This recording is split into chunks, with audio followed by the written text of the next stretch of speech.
Мына қыз теп-тегін осындай үйлерді тазалап жүреді.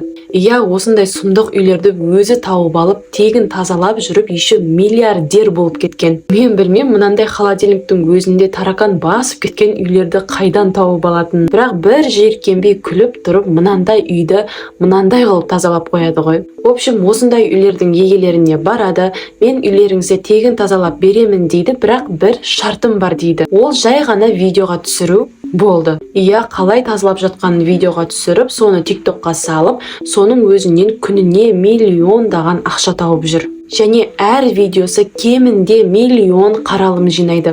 Ал ең көп болғандары 200 миллионнан да асқан. Америкада жай ғана просмотр үшін TikTok ақша төлейді. Енді мынаншама қаралымның қанша ақша екенін елестете беріңіздер. Қазір оның 11 миллионнан көп оқырманы бар. Барлығы енді қандай жерді тазалайды екен деп күтіп отырады. Ал сіздерші, егер біреу келіп TikToktан миллион қаралым жинайды, бірақ осындай үйді жинап бер десе, жинайтын ба едіңіздер? Комментке жазып, кейін Диананың қызықтарына жазылып алуды ұмытпаңыздар.